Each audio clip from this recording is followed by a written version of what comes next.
Assalamualaikum warahmatullahi wabarakatuh. Pertama-tama, mari kita panjatkan puji syukur kepada kehadirat Allah Subhanahu wa Ta'ala atas segala nikmat dan karunia-Nya yang telah diberikan kepada kita semua. Dan tak lupa pula juga kita kirimkan salawat serta salam kepada Nabi junjungan kita, yaitu Nabi besar Muhammad Sallallahu Alaihi Wasallam. Hello everyone, first of all I will introduce myself. Well, let me introduce, my name is Yuniar from the study program of Social Science Education, Tardris IPS, Faculty of Tarbiyah, State Islamic Institute IAIN Parepare. As for this video, I made aims as a form of assessment of the final exam semester or UAS of the course Indonesian Education System with the lecturer Ibu Nurul Askia, SPD MPD. Baik, di sini saya akan memaparkan sedikit penjelasan mengenai hasil dari artikel yang telah saya susun di mata kuliah Sistem Pendidikan Indonesia, yang dimana pertama-tama yaitu judul artikel yang saya angkat adalah karakter building, peran pendidikan karakter dalam mengatasi perilaku delinkuensi sebagai upaya meningkatkan mutu pendidikan. Baik, pemaparan pertama adalah mengenai latar belakang dari artikel saya, yaitu kasus perundungan atau bullying. Kasus perundungan atau biasa disebut dengan istilah bullying saat ini seringkali terjadi di kalangan anak-anak dan juga remaja, yang dimana kasus perundungan di Indonesia termasuk dalam kasus yang sangat miris, sangat untuk dipandang karena telah melibatkan anak-anak yang berada di jenjang pendidikan sekolah dasar, sekolah tingkat menengah pertama SMP, dan sekolah tingkat menengah atas SMA atau SMK. Nah, pelaku yang melakukan perundungan inilah yang dikatakan sebagai individu yang menunjukkan adanya perilaku delinkuensi. Tindakan bullying ini berada pada level terparah jika sudah mengakibatkan adanya korban jiwa. Hal tersebut merupakan suatu hal yang sangat miris karena bagaimana anak-anak dan remaja yang masih berada di bawah umur nekat melakukan suatu perilaku delinkuensi atau kenakalan remaja. Selanjutnya yaitu terkait masalah metode penelitian yang saya gunakan dalam artikel ini adalah metode kualitatif. Adapun bentuk metode yang digunakan dalam penelitian ini adalah kajian pustaka, yang dimana mengkaji informasi dan data dari artikel, jurnal ilmiah, buku, bahkan internet. Selain itu, berbagai info yang berkenaan dengan permasalahan yang ada pada penelitian ini juga diperoleh dari berbagai sumber media sosial, berita TV, maupun koran. Selanjutnya, masuk pada tahap pembahasan artikel ini, yang dimana pembahasan bagian pertama yaitu menjelaskan mengenai karakter building remaja, yang dimana konsep pembentukan karakter adalah proses yang terus berlangsung sepanjang hidup seseorang, dimulai dari kecil hingga dewasa untuk membentuk karakter yang baik. Seseorang perlu memiliki sikap positif seperti kejujuran, toleransi, empati, dan tanggung jawab. Seseorang juga perlu memiliki prinsip-prinsip yang kuat dan teguh, dan terus belajar dalam memperoleh pengalaman hidup. Terkait pembentukan karakter, terdapat beberapa faktor yang mempengaruhi hal tersebut, yaitu pertama, latar belakang keluarga.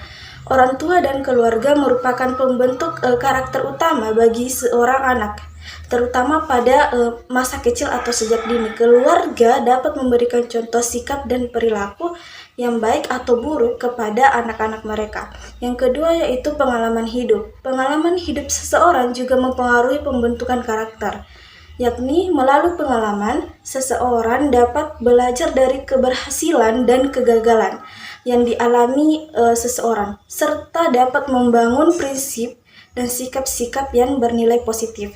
Yang ketiga itu pendidikan. Pendidikan formal di sekolah juga merupakan faktor penting dalam pembentukan karakter. Di sekolah, seseorang dapat belajar tentang norma-norma sosial, etika, dan moral yang dianut oleh masyarakat. Yang keempat adalah lingkungan. Lingkungan yang baik dapat memberikan pengaruh positif terhadap karakter seseorang, sedangkan lingkungan yang buruk dapat memberikan pengaruh negatif. Yang kelima yaitu teman-teman. Seseorang cenderung akan meniru sikap dan perilaku dari teman-temannya, terutama pada anak-anak dan remaja.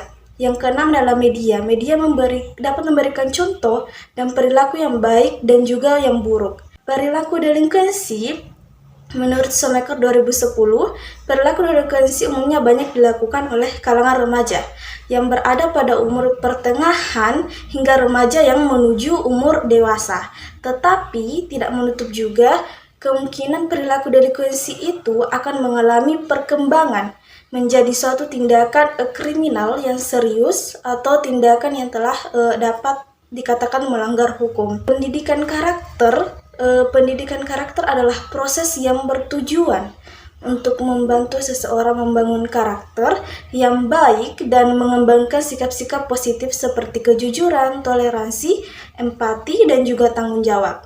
Pendidikan karakter juga bertujuan untuk membantu seseorang memahami dan mempraktikkan prinsip-prinsip dan etika dan moral yang dianut oleh suatu masyarakat. Mengapa pendidikan karakter sangat penting? Karena pendidikan karakter akan memberikan dampak pada seseorang dan memberikan pengaruh perilaku dan tindakan kepada seseorang sepanjang hidupnya. Karakter yang baik akan membantu seseorang menjadi pribadi yang bertanggung jawab, jujur, dan empati terhadap orang lain. Sebaliknya, karakter yang buruk akan menyebabkan seseorang menjadi pribadi yang tidak dapat dipercaya, tidak bertanggung jawab, dan tidak memiliki empati terhadap orang lain. Nah, masuk pada pembahasan terkait bagaimana peran dari pendidikan karakter dalam mengatasi perilaku delinkuensi yang ada pada diri peserta didik. Pendidikan karakter dapat membantu seseorang membangun karakter yang baik dan mengembangkan sikap-sikap positif sehingga dapat mempengaruhi dan juga dapat mengurangi kecenderungan terjadinya perilaku delinkuensi. Baiklah, adapun pembahasan yang ketiga yaitu mengenai upaya pendidikan karakter dalam meningkatkan mutu pendidikan, khususnya di Indonesia. Pendidikan karakter memiliki kaitan yang erat dengan mutu pendidikan. Pendidikan yang baik harus mencakup pendidikan karakter yang baik pula. Karena dengan membangun karakter yang baik, seseorang akan lebih dapat menjadi pribadi yang berjiwa dan berkarakter positif. Adapun beberapa upaya pendidikan karakter dalam untuk meningkatkan mutu pendidikan. Yang pertama, menyediakan kurikulum pendidikan karakter di sekolah yang optimal. Kurikulum pendidikan karakter dapat diintegrasikan ke dalam kurikulum sekolah formal. Yang kedua adalah memberikan contoh sikap dan perilaku yang baik oleh guru. Ketiga, menyelenggarakan kegiatan-kegiatan keagamaan atau kegiatan-kegiatan kemasyarakatan. Yang keempat adalah menggunakan media sebagai sarana pendidikan karakter. Media dapat digunakan sebagai sarana untuk memberikan contoh sikap dan perilaku yang baik bagi anak-anak dan juga remaja. Kelima adalah menggunakan metode pembelajaran yang mengajarkan karakter. Metode pembelajaran yang mengajarkan karakter seperti problem based learning atau PBL dan project based learning atau PJBL. Kesimpulan dari artikel ini adalah setiap tindakan perilaku yang menimbulkan sebuah kerugian akan terjadi karena terdapat beberapa faktor yang menjadi penyebab timbulnya perilaku delinkuensi pada kalangan remaja. Suatu kebijakan dalam pendidikan karakter yang akan diterapkan di lingkungan sekolah kini akan diarahkan melalui adanya pembentukan dari kurikulum mengenai karakter yang seharusnya dilaksanakan. Adapun saran dari saya adalah melihat kondisi pendidikan karakter di Indonesia saat ini masih perlu adanya upaya yang lebih lagi dalam meningkatkan dan penerapan pendidikan karakter di berbagai sekolah-sekolah formal, khususnya jenjang sekolah yang peserta didiknya baru memasuki usia remaja.